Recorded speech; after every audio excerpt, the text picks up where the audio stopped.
Сәлеметсіңдер ме, балалар? Бірінші сынып математика, екінші бөлім. 124-ші сабақ. Сабақтың тақырыбы кесінді сызу. Олай болса, сабаққа назар аударамыз. Математика күнделікті өмірде біз қалай қолданамыз? Ол үшін бірінші мысалға назар аударыңдар. Суретші балалардың ұзындыққа қалай секіргенін бейнеледі. Ұзындығын қандай кесінділер бейнеленген? Өлше. Олар шамамен 100 сантиметр ұзындыққа секіруі мүмкін.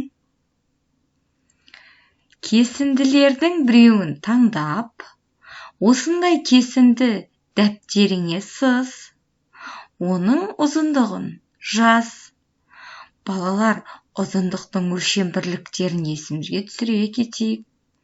Ұзындықтың өлшем бірлігі сантиметр, дециметр, миллиметр, метр, гектар болып кете береді, балалар. Екінші мысал.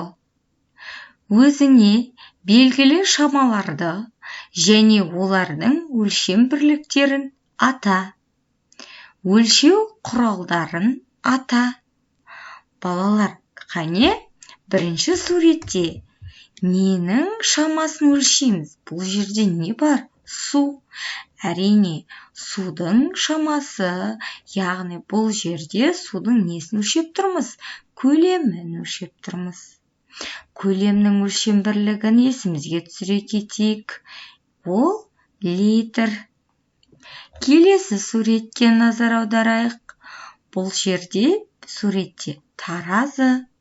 Таразымен біз заттың несін өлшейміз? Әрине, балалар, салмағын өлшейміз.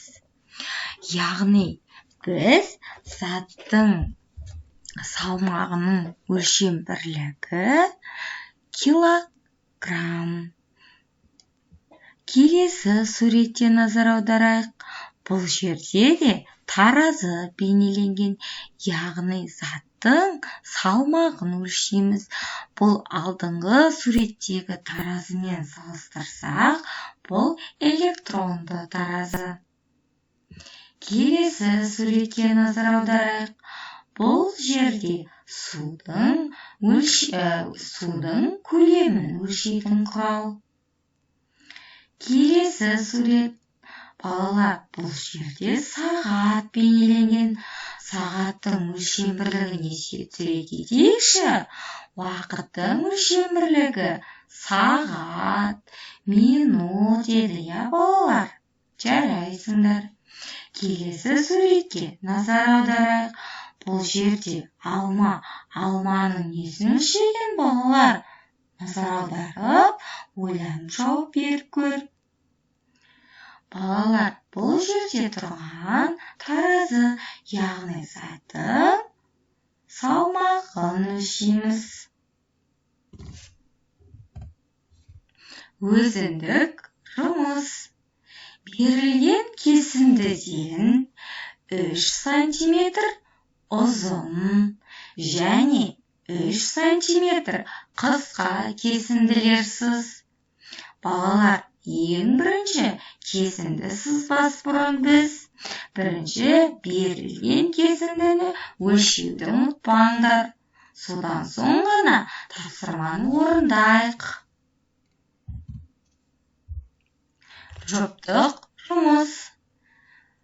Шыншыл мен өтірікшінің айтқан пікірлері бойынша қорытынды жаса, фигураларды тап және олардың суретін сал.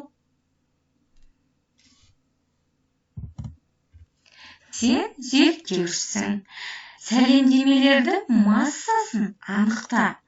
Яғни массасы дегеніміз заттың салмағы. Яғни А нұсқасында бірінші неше килограммдық гир тасы тұр? 10 килограммдық. Екінші басында гиртасына нешеу тұр? 2. Яғни 2-ге 2-ні қоссақ 4. Бұл жерде сәлемдеменің салмағы 4 килограммға тең екен. Келесі суретті өзің байқап, жауап беріп көр.